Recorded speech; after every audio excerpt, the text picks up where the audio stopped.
So in this lesson, we're going to talk about what's called measures of variation. And measures of variation describe the width of a distribution, or in other words, how spread out the values are in the data set. So there are different ways to measure that spread.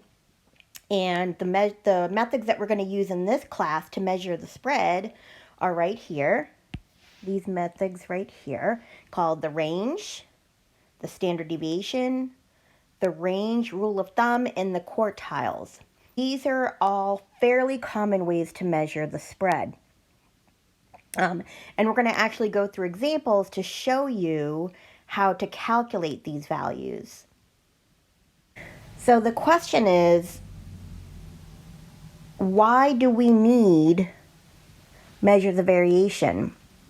Well, a single statistic such as what we talked about in the previous section, the mode, the median, and the mean, they may not model or represent the entire data set accurately. It's just a snapshot, one frame of the entire data set. And so we need other ways to give us information about the data set. And the way that we measure the spread, which is the measure of the variation, they can help us do that. So an example of what I mean by that is, let's say we have two data sets, and I'm going to graph them in different colors so that you can see the difference. Let's say we have one data set, and when we graph them, we have this kind of a shape.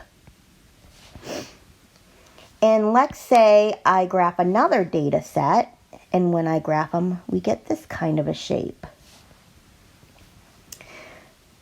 If you notice, the mean,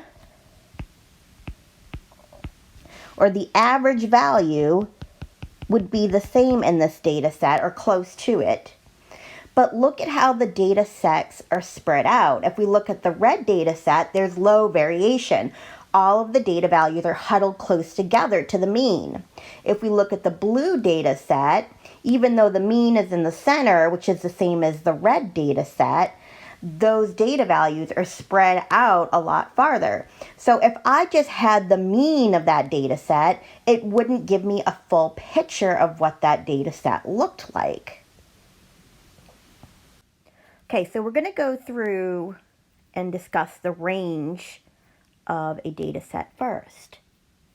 And the range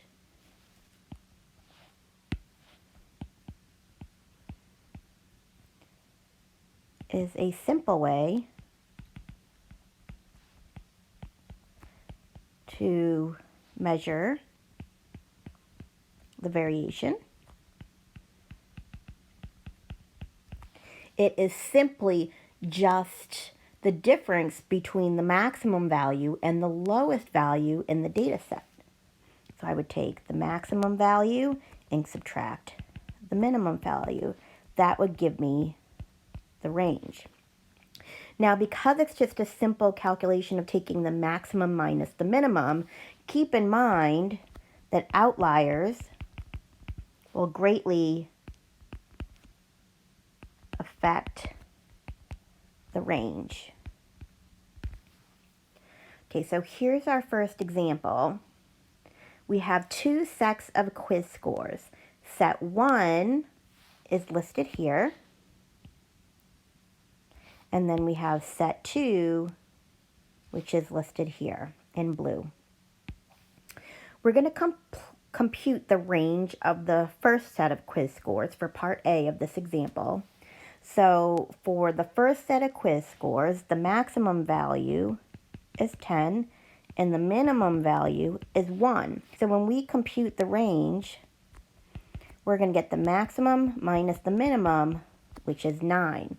So that tells us we have a measure of variation, which is the range of 9. Now, if we compute in part B the second set of quiz scores, again, we have a maximum of 10 and a minimum of 1. So when I go to compute the range again for set 2, I'm going to take 10 minus 1, the maximum minus the minimum, and get 9 again. Now, if you notice, even though we have the range is the same for both data sets, if that can be misleading, because if you notice in set 1, and I'm going to put this in part C, for set 1, the data set is centered around the number 10. Everything is huddled close to 10.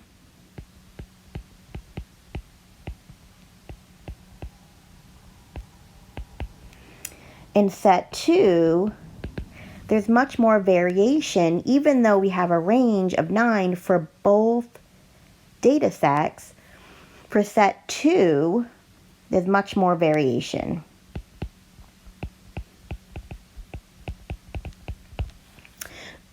So this really strengthens the idea that having one statistic, one value that describes a data set can be misleading. You have to have a lot of information to really understand what's going on in the data set. And the range in particular can be misleading because you cannot see what's going on in between those two values. You just know the difference between the maximum and the minimum value. So please keep this in mind when you're calculating these measures of variation, that you should use more than one method to really get a good, clear understanding of what the data set looks like. Now we're going to talk about the standard deviation. And the standard deviation is a measure on how much the data values deviate from the mean. So the larger the standard deviation, the greater the amount of variation. And then the smaller the standard deviation is, the smaller the amount of variation. And to get a more conceptual understanding of what that means, I like to look at it as the average distance from the mean. And that helps me kind of get a better picture of exactly what the standard deviation is. Now, there's two kinds of standard deviation. If we use the symbol that looks like an O with a little hat, what this represents is the population standard deviation.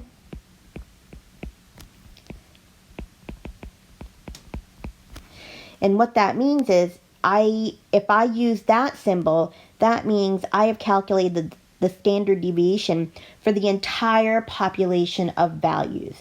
So if I was lucky enough to be able to collect all the data for all the members in the population, and I found the standard deviation based on the entire population, I would use this symbol here that looks like an O with a little hat.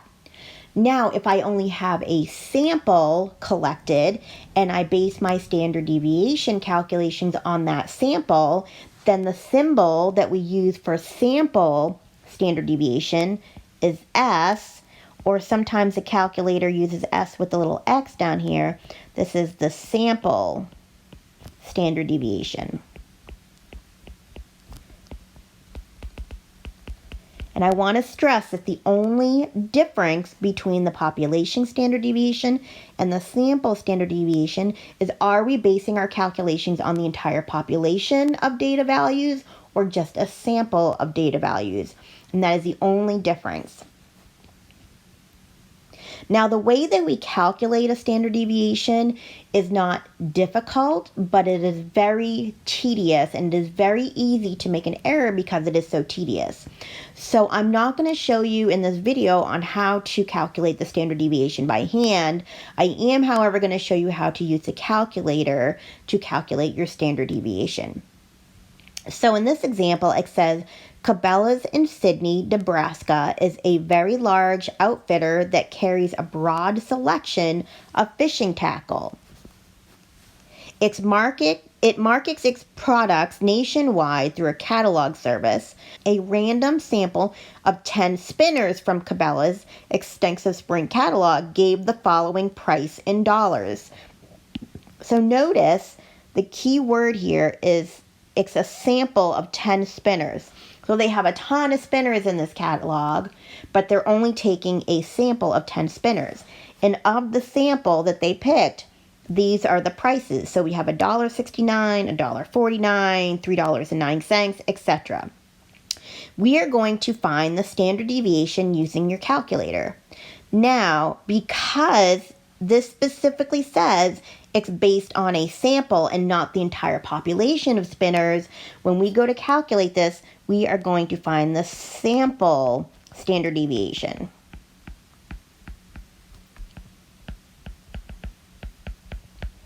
Which means on the calculator, we are going to be looking for this symbol.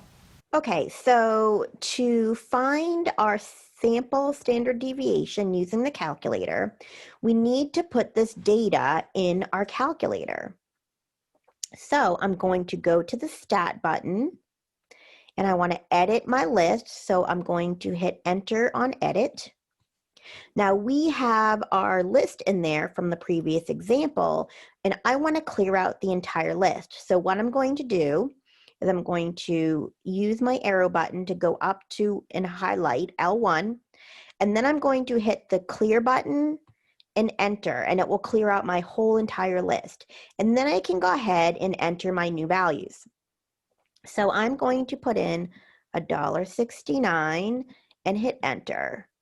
Then I'm going to put in $1.49 and hit enter, etc. So go ahead and pause the video for a minute and make sure you enter in all your data values so that you can follow along with how to find the standard deviation on your calculator. Once you have all your data values in, you might want to make sure that you have them all in correctly. And because there's 10 data values, your last value should say L110 because you're in list 1 in the 10th position. So if, for example, your last data value says L19, you know you missed a data value somewhere because you should have 10 of them. Okay, now to calculate the standard deviation, what we're going to do is we're going to hit the Stat button now that we have all of our data values in our list. And we're going to do a calculation. So we're going to go over to this Calculate menu. So we're going to use our arrows to go from Edit over to Calculate. And we're going to choose option 1, which is where we got our mean and our median from before. So I'm going to hit option number 1, one variable stacks. I'm going to hit enter. I want to make sure that my list says L1 because that is where I have my data values.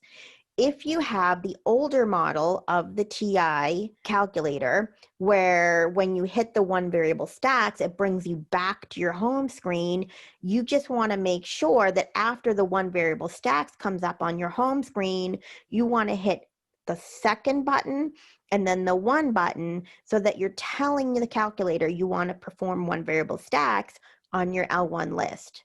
Then you would hit enter. For this newer model, you would just go down and highlight calculate and hit enter. And it will give you all the information about this data set. So the X bar, if we were looking for the mean, the X bar is our mean. That's the very first value up here.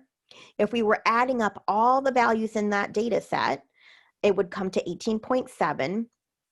If you come down a little bit further, you'll see the S with the X, and it says 0.621467796, and then that's the sample standard deviation. If this represented the entire population of spinners, we would use this line here where it has the O with the little funny hat, and we would use that standard deviation, which would be 0.58957611189. But because this problem clearly states that this is a sample, we're going to use the symbol that says SX. So if we round to 2 decimal places, we are going to use our sample standard deviation, and we're going to label it as 0.62 if we round to 2 decimal places. So now when we write that information down and we put down that our sample standard deviation is SX equals, the standard deviation is going to have the same units as the data values. So SX represents dollars. So 0.62 is telling me that on average, if I pick one of these data values, on average, it's going to be about 62 cents away from the mean. And just to recall, we said the mean, when we found that on our calculator, was $1.87. So there's our sample mean, and on average, the standard deviation is saying we're about 62 cents on average away from the mean, which is $1.87. Now let's go through the second part of this example. Instead of talking about Cabela's, now we're talking about the Trading Post on Grand Mesa is a small family-run store in a remote part of Colorado. The Grand Mesa region contains many good fishing lakes, so the Trading Post sells spinners. The store has a very limited selection of spinners. In fact, the Trading Post only has 8 different types of spinners for sale. And here's the list of all the spinners, or the prices for all the spinners. So we're going to find the standard deviation using the calculator of the prices of these spinners. Now, the difference between this example here for the Trading Post versus Cabela's, if you notice, it says these are all of the spinners. They only have 8 different types of spinners. Since this represents all of the spinners, we want to find the population standard deviation.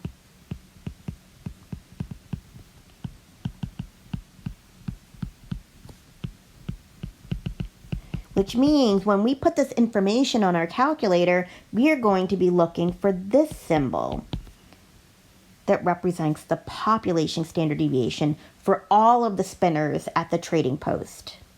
So let's go ahead and switch over to the calculator.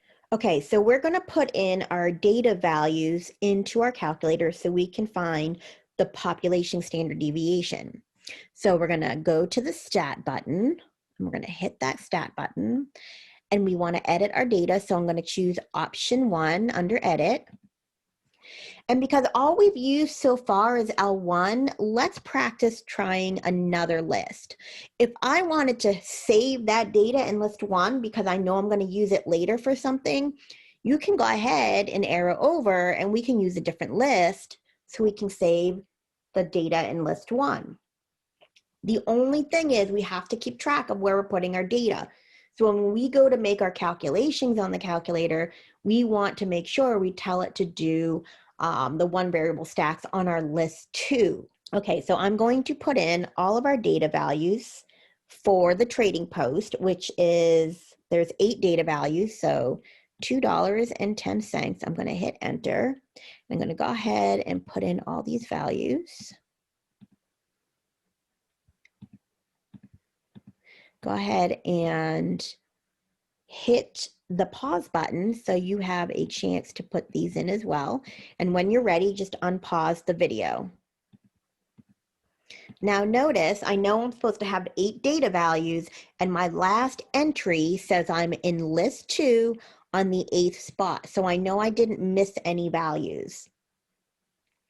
So to go ahead and calculate our population standard deviation, I'm going to go back to the stat button, and I'm going to arrow over to calculate, and I'm going to choose one variable stacks. When I hit enter, I want to make sure that I tell it to perform one variable stacks on my second list, because that is where my data is for the Trading Post. So I'm going to change my list from L1 to L2 by hitting second 2. And this will give us a little bit of practice switching back and forth between lists in case you ever want to save data and use a different list. So then I'm going to go down and hit the calculate button, and then it's going to come up and tell me all the information about this data set. Now, if this was only a sample, I would choose this value right here where it says SX. But since we know this consists of the entire population of spinners, we are going to use this number here, which has the little O with the funny hat. And if we round it again to 2 places, we would get 0.22. I can see that my average is 2.14, which, remember, we're keeping the same Unix as the data value, so this would represent an average cost of spinners of $2.14. And our standard deviation represents, on average, the distance from that average cost, which would be about 22 cents. So now we can put down that the population standard deviation for the spinners at the trading post is 22 cents. Now, if we want to compare the standard deviations from the spinner prices at Cabela's versus the trading post, we notice that at Cabela's, the standard deviation was 62 cents, and at the trading post, the standard deviation was 22 cents. What this tells us is the cost of spinners at Cabela's has a lot more variation than at the trading post, because Cabela's standard deviation is higher. So because the trading post standard deviation is lower, there's less variation. So what that tells me in terms of the cost is that the prices at the trading post are more consistent.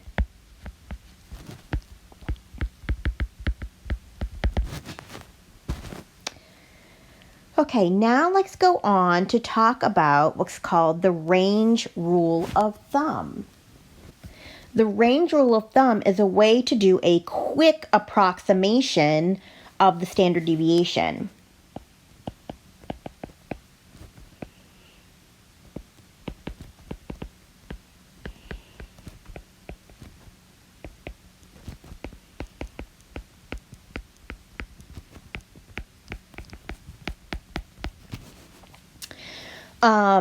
So what you're going to do to use the range rule of thumb to do a quick approximation of the standard deviation, and I'm going to use, instead of an equal sign, I'm going to use that little squiggly equal sign to really emphasize that this is just an approximation of the standard deviation. What you're going to do is you're going to find the range, and you're going to divide by 4. And remember, the range is just the difference between the min and the max. So we would take the max minus the min, and then take that answer and divide by 4. One thing I want to emphasize when you're using the range rule of thumb, in addition to the fact that this is an approximation, that the range rule of thumb only really works reasonably well if the data set values are evenly distributed. It's not going to work well if you have extreme outliers. It's going to throw off your standard deviation. So you have to use your judgment and decide whether the range rule of thumb is applicable in a particular case. So don't use it if you see extreme values in your data set. Now we're going to talk about quartiles in the box and whisker plots.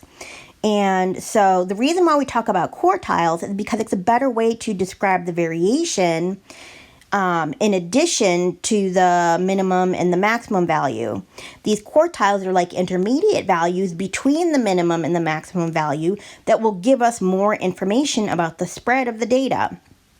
So when we talk about quartiles, if we imagine that we list our data from smallest to largest, so my minimum would be here, my maximum would be here. The quartiles is the values in the data set that divide the data set into quarters. So if I talked about the lower quartile or the first quartile, we label that as Q1. That divides the data up so that below that value of Q1 is the lower 1/4. Above that value would lie the upper 3/4 of the data set.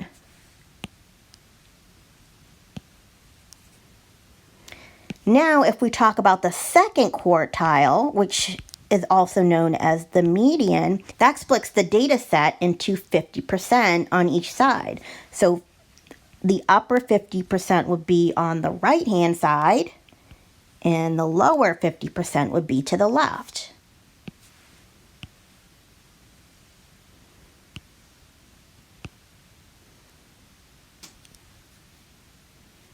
Now, when we talk about the upper quartile, or the third quartile, we can label that as Q3. What that does is it divides the data. So to the right of that data value would be the top 1/4, or the upper 1/4 of the data set, while to the left or below that value would be the lower 3/4 of the data set. So you can see that it splits the data up into quarters.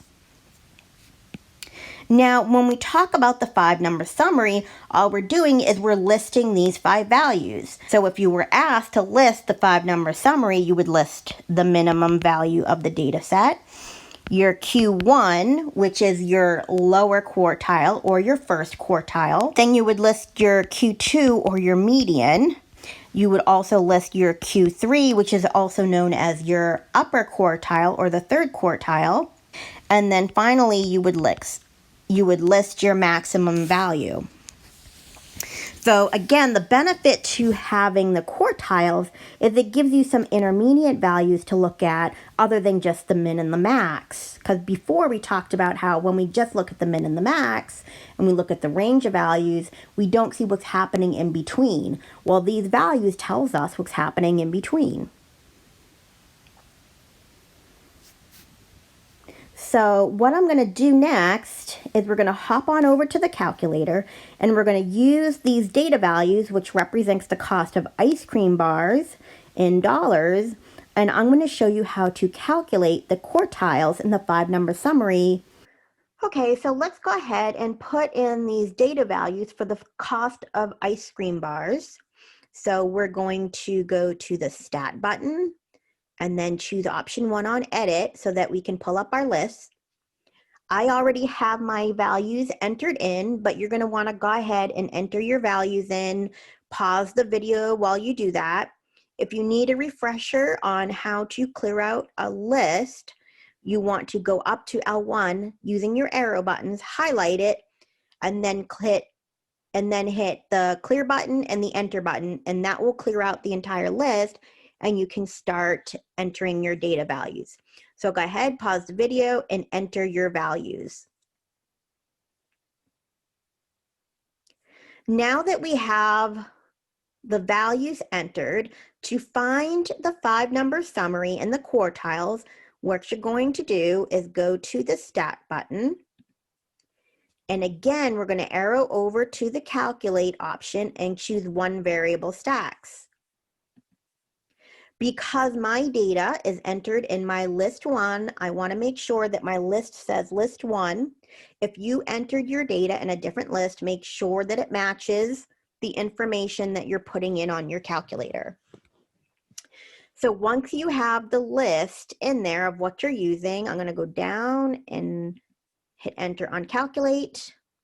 And then it's going to come up and show me all these values, including the standard deviation and the average and the median, all that information that we've talked about before. But if you scroll down using your arrow buttons, you can see here, starting from here, when you scroll down, it gives you the 5-number summary. It gives you the minimum is 0.46, Q1, which is your lower quartile or your first quartile, is 0.63. Your median is 0.8, which is your second quartile. Your Q3 is 1.3 and your maximum is 1.53. So if a question asks you for the 5-number summary, this is the 5-number summary right here. If it just wants the quartiles, then you just want the values that splits it up into quarters, which is your Q1, your median or your Q2, and your Q3. So now that we know how to find the quartiles in the 5-number summary on the calculator, we can list them out here in part A. When it says find the quartiles, those are the values of Q1, Q2, and Q3. So we found that Q1 is 0.63. we found that Q2, which is also the median, to be 0.8. And we found Q3, the upper quartile, to be 1.3. Now, these quartiles will have the same units as your data values. So Q1 represents that the lower 25% of these ice cream bar prices lies under 63 cents. The median represents that 50% of those prices lie below 80 cents and 50% of those prices lie above 80 cents. And the third quartile represents the fact that the higher 25% prices are above 1.3%. That's 25% of the data. So that upper 1/4, or the highest 25% of those prices, lies above $1.30, where 3/4 of the data lies below $1.30. When we go to list the 5-number summary, we want to include the minimum and the maximum in with the quartiles. So we got that the minimum was 46 cents. And of course, we got that Q1 was 63 cents. Q2, which was the median, was 80 cents. Q3, the upper quartile, was $1.30. And then the maximum was $1.53. Now we're going to use this information to draw a kind of graph called a box and whisker plot. And what you want to do when you draw these, first want to draw a number line to scale out your values. My lowest value starts at 0.46, so maybe I want to start at 0.4. And my highest value goes up to 1.53. So maybe I want to stop at 1.6. So I'm just going to scale my values.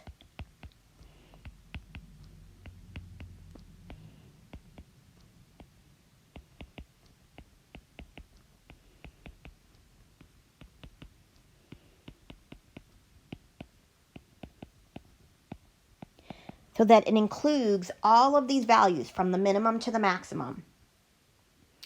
And then what I'm going to do is I'm going to plot these points. So 0.46, which is my minimum value, lies somewhere in here. And I'm going to label that minimum. Then my Q1 is 0.63, so that lies somewhere in here.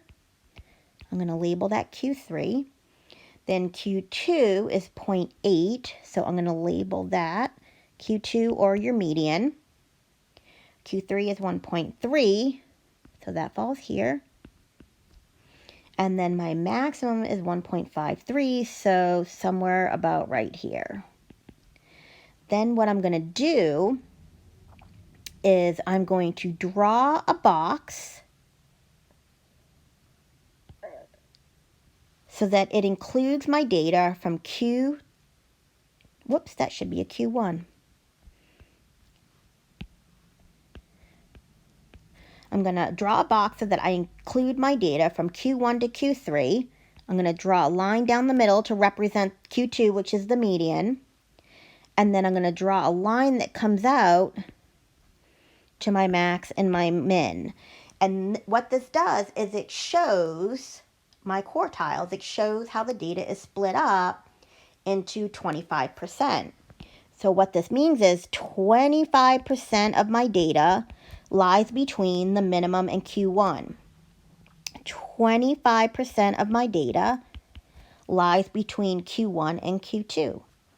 25% of my data lies between Q2 and Q3, and then the upper 25% lies between Q3 and the max.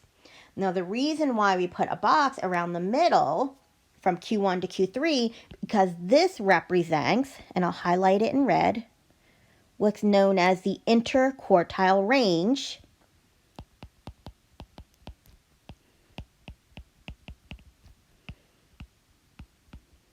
which is abbreviated IQR, if you ever see that abbreviation, and that stands for the middle 50%.